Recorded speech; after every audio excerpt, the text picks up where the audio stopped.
Here I am, but there's no Marina. I'll tell you all about it. That didn't last long, did it? And a few news stories we need to touch on. Stay tuned, everybody.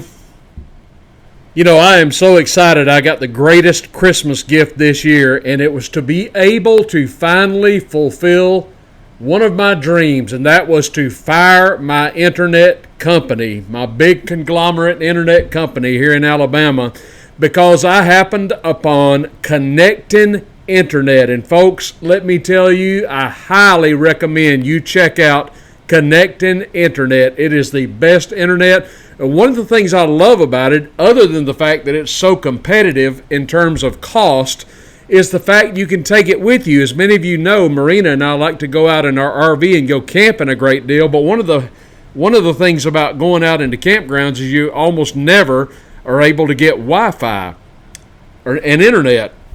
But our CONNECTEN device goes with us wherever we are. Whether you go out anywhere else in your camper, if you're an RVer, your CONNECTEN device stays at your base camp, in your home, or if you want to go somewhere where you may not have internet, it goes with you and you will always be able to get online.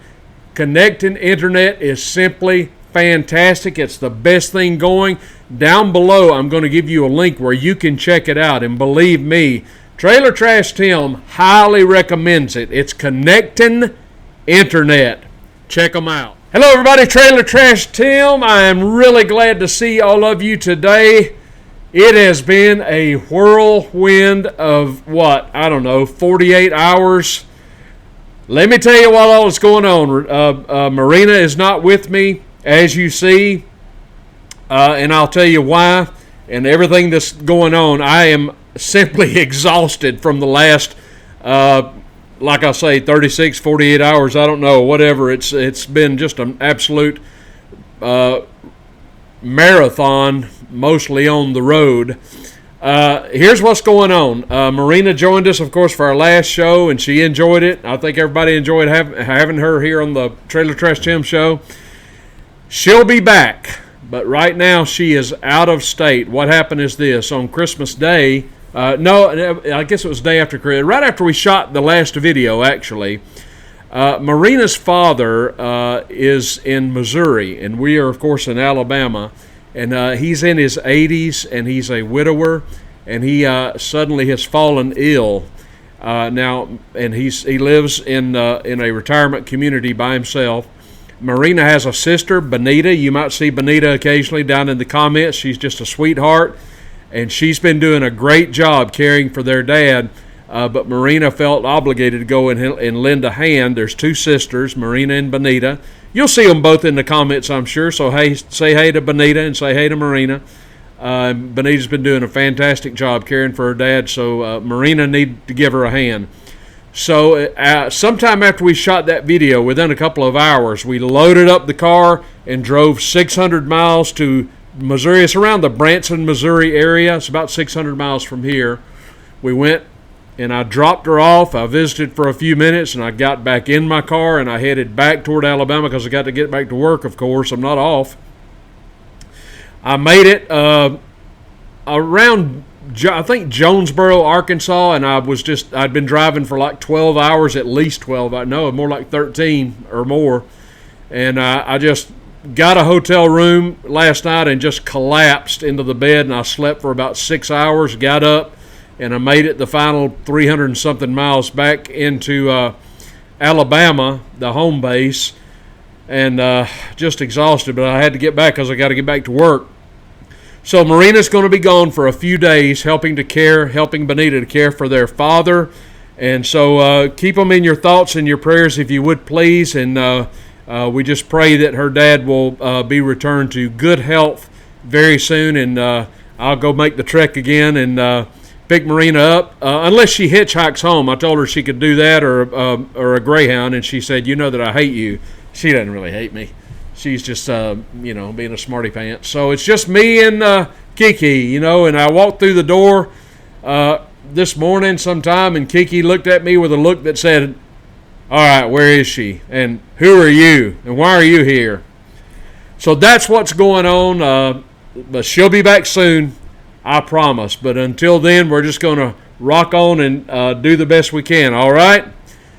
Few things I want to cover, so let's get going. And I want to start with this. This comes from the Prime Minister of Canada, good old Justin Trudeau. You people in Canada have my absolute sympathies. I know there's a lot of good conservative people up in our neighbors to the north, but somehow you just keep getting these turkeys as your Prime Minister, and Justin Trudeau is pretty much the king of the turkeys.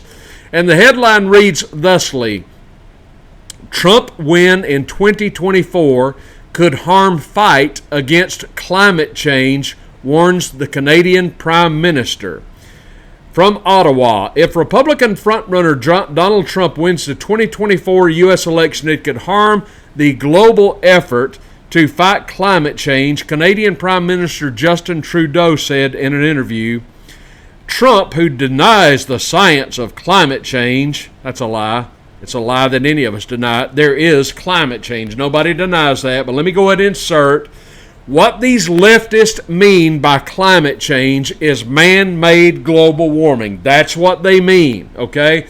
But man-made global warming has been thoroughly discredited, so they had to shift their term over to climate change. And we all have to fear climate change. We got to listen to people like Greta Thunberg. How dare you? Because we're all going to die from climate change. Well, of course, the devil again is in the details. Everybody knows there's climate change, but of course that's not what they mean.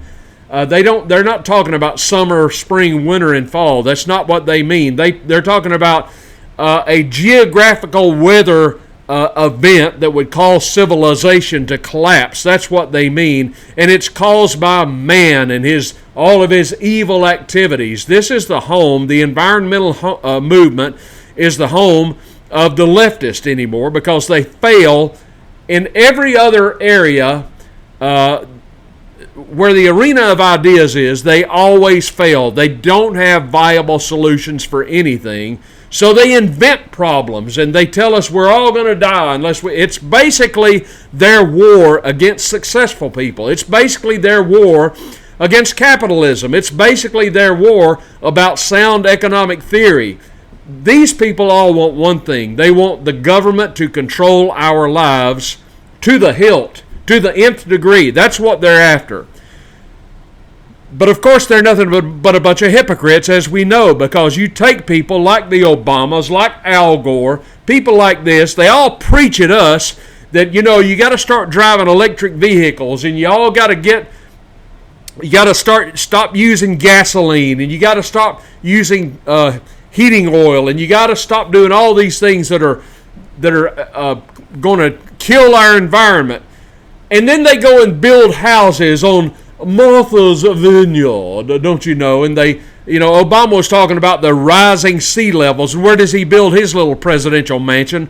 Right on the frickin' ocean, for crap's sakes, in Martha's Vineyard, the home of the wine and cheese and croissant crowd.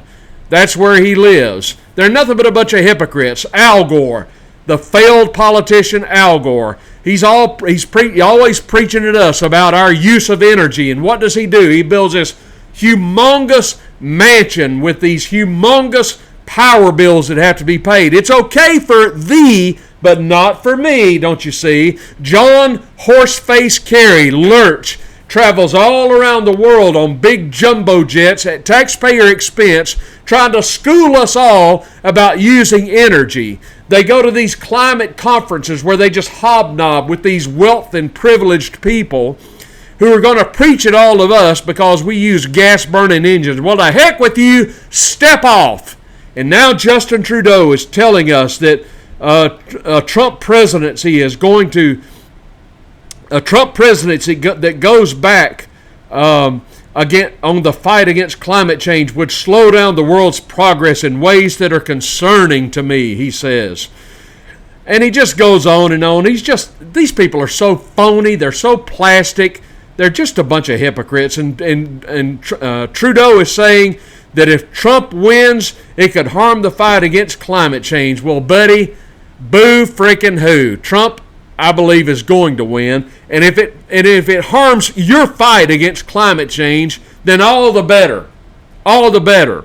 He says Trump doesn't believe in climate change. What Trump doesn't believe in is junk science. He doesn't believe in bogus theories. He sees through the nonsense and gets to the heart of the issue. He took us off of the Paris Climate Accords, as he should. Such things are nothing but a war against America and the American people. And Trump knows that, and that's why he took us out of that. Of course, Biden falls right back in line and makes us subject. These people, these Democrats, these leftists, they all want to forego and give up our sovereignty as Americans and make us subject to these international eggheads in places like Zurich and Belgium, Brussels, Belgium, and wherever people like Klaus Schwab hang out. They want one world government is what they want. They don't want us to be a sovereign people. They are anti-liberty. They are anti-freedom. They are anti-self-determination. They don't want us living our lives the way that we see fit. They want us to live our lives the way they see fit. But again, they're hypocrites.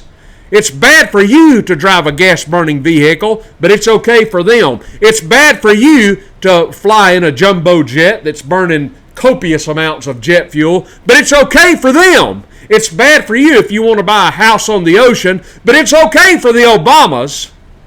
God, they're just such hypocrites. They just make me ill. And Trudeau is just like them. He's just nothing but a privileged boy who was born into wealth, and he's going to school all us about how we need to be living our lives. Well, it's none of your business, Trudeau, so step off, boy.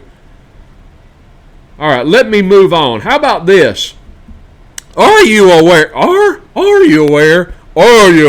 ladies and gentlemen, that there is a cartoon on Netflix that is being produced by Lord Obama, and it is a cartoon that is directed toward preschoolers, and this particular cartoon is showcasing young children, kindergarten-age children, attending a gay wedding. A Netflix cartoon for preschoolers is being panned online for showcasing children attending a gay wedding.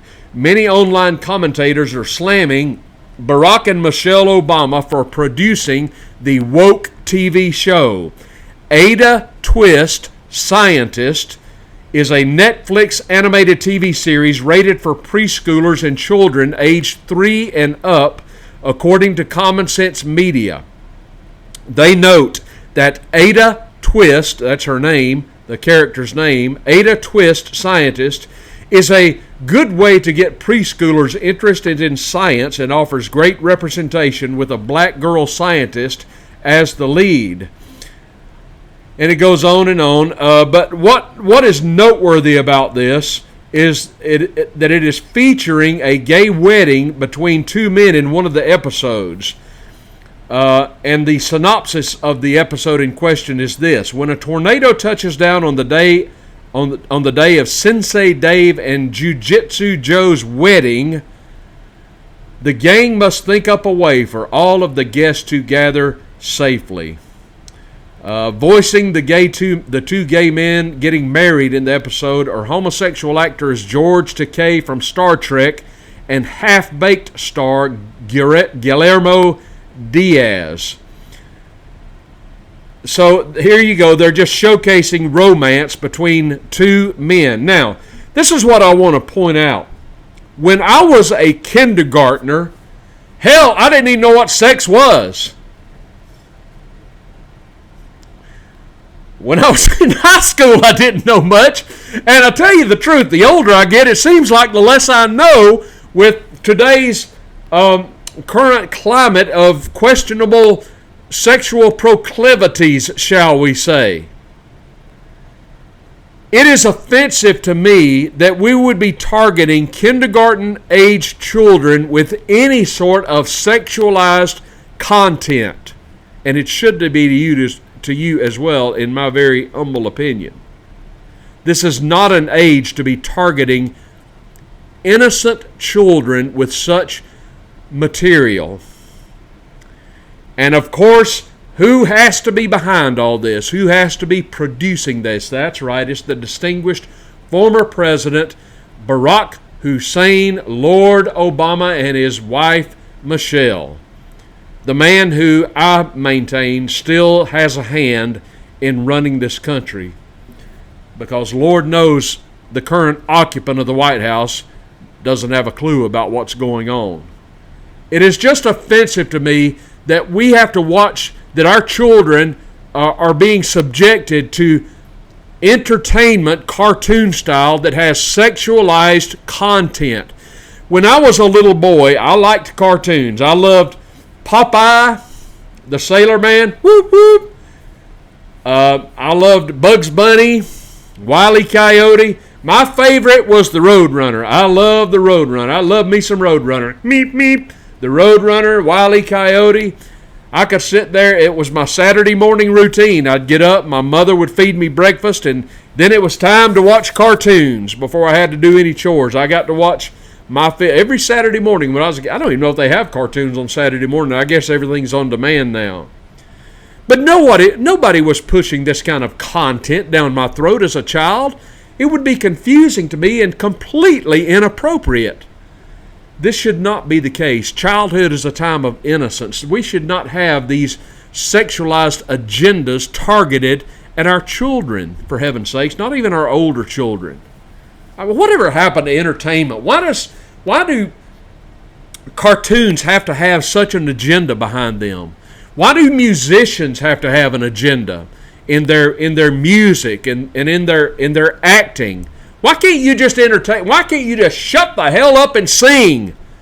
Why can't you just act and not have an agenda? Marina told me the other day, I think it's Leo DiCaprio, who said he wasn't going to work with any actors who did not believe in climate change or something to that effect. He doesn't want to associate with anybody who doesn't believe in climate change. Just come on, dude. Just act. Just make movies and shut up. When we go to the movies, we go just to be entertained. We don't need your political agenda. And I don't care what the political agenda is, just to entertain me. That's why I'm giving you $50 for a movie and popcorn and a Coke or whatever. I can't have that anymore, but you get the drift. If you go to, I don't know if anybody goes to the theaters anymore. Actually, that's not true. To be honest with you, on the other day, I tried to go to the theaters to watch a movie, and it was packed out and sold out, and I had to turn around and come back home. But anyway, stop with the agenda, will you please? Netflix, get off of it. Just show some wholesome content to our children. You know, it has been proven over and over again. If companies such as Disney and Netflix, if they'll just produce wholesome, family-oriented content that the whole family can watch, people will respond in droves to that. Don't you understand that, Disney? What's happened to you? Walt would be turning over in his grave. We don't want our children subjected to your perverse agendas. Just give us wholesome content for our kids. Is that too much to ask? Oh, my goodness gracious. All right. A couple of more things. I got to mention this. There's a man in the state of Washington by the name of Dave Reichert. I believe it's Reichert or Reichert, Reichert. I'm going to say Reichert, Dave Reichert. He is, I believe, a former congressman. Yes, he served 8 terms in the U.S. House. And despite the fact that he lives, I think he was also a mayor. Let's see, Reichert, well, it's in the article. Oh, no, he's a former sheriff.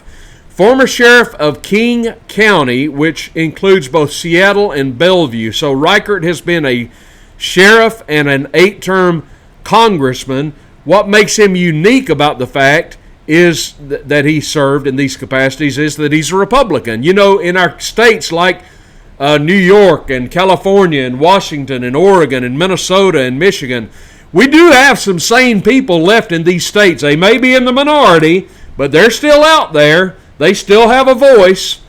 And this man, Dave Reichert, served as a sheriff and a congressman, and he's a Republican. Well, now he is running for governor to succeed current incumbent leftist nutcase Jay Inslee, I believe his name is. He's a big man-made global warming guy. Well, Dave Reichert is running. Dave Reichert is running, And he's actually, apparently, if you want to believe the polls, he's actually got a shot to win this thing.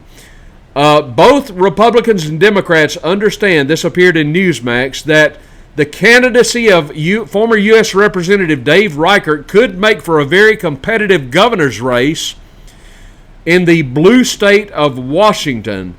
Reichert, who left politics in 2018, is the GOP frontrunner in the race to replace Democratic Governor Jay Inslee. And the article goes on, but apparently the polls are being fairly friendly to Dave Reichert.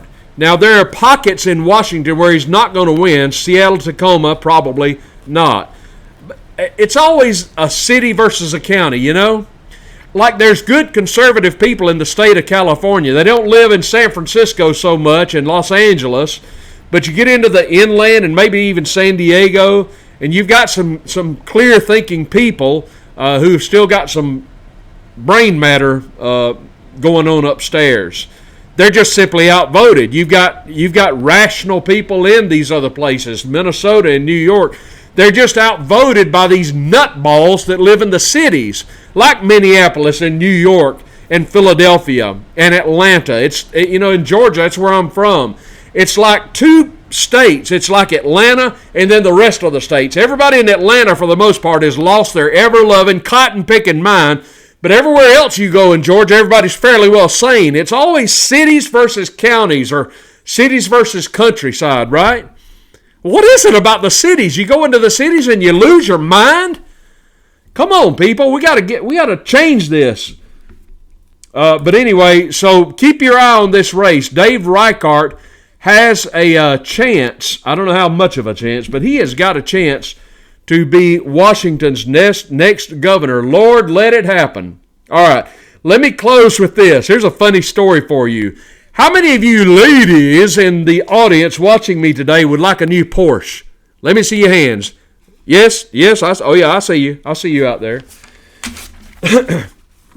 This is a funny story.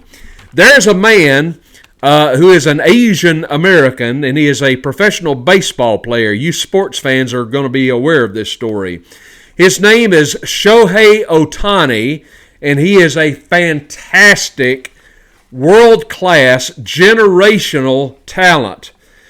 He's a baseball player, and he has been playing American baseball, for the last several years for the Los Angeles Angels.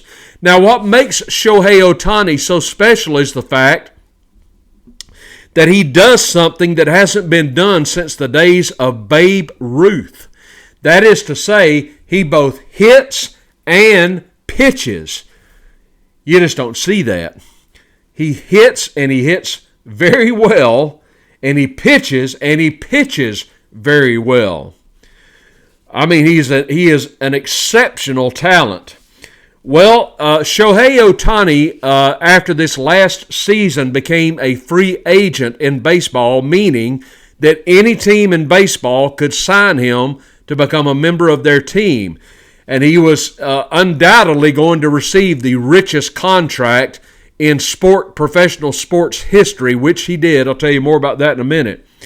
Well, during the past season, he actually got hurt. He pulled, I believe, a ligament in his elbow, and so the Angels had to shut him down while he could no longer pitch, and he had to undergo surgery, which requires about a year of recovery. So he's not pitching anymore, but he could still hit. So he's still playing, he just couldn't pitch, right? Maybe that decreased his value somewhat on the free agent market, I don't know. But whatever the case, there were several teams bidding for his services. He's highly prized, highly sought after. And one of the teams that was in the running to sign Shohei Ohtani was the Los Angeles Dodgers, the crosstown team, right? And they did eventually sign him, although several teams were after him. Shohei was being sought after by all these teams. Well, there's a man who plays for the Dodgers already by the name of Joe Kelly. Joe Kelly, prior to the signing of Ohtani, wore uniform number 17. Well, Shohei Ohtani wore for the Angels uniform number 17. So the Dodgers really wanted to sign this guy, and so they were looking for every advantage, evidently, that they could get. Well, Joe Kelly is married to a woman by the name of by the name of Ashley. Ashley Kelly. Ashley Kelly was going to pitch in and do her part to try and convince Shohei Ohtani to sign with the Dodgers.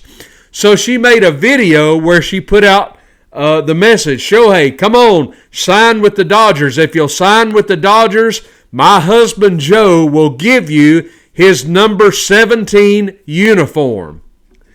Well, to make a long story short, Shohei signed a $700 million contract with the Los Angeles Dodgers. And to show his appreciation to Ashley Kelly, he gave her a brand new Porsche. Brand new Porsche. Now, how would you guys that are married feel if another man gave your wife a brand new Porsche? Uh-oh, my battery's running down. I don't know if you can see me anymore. Hope you can. Well, that's what he did. He gave Ashley a brand new Porsche. I'm going to have to stop right there because I'm losing my battery. Hey, folks, give me a thumbs up down below. Like this video. Subscribe to the channel if you have not done so. This is Trailer Trash Tim. Remember to check CONNECTEN Internet down below. Say hey to Marina. Say hey to Marina. I will see you guys very soon. Bye-bye.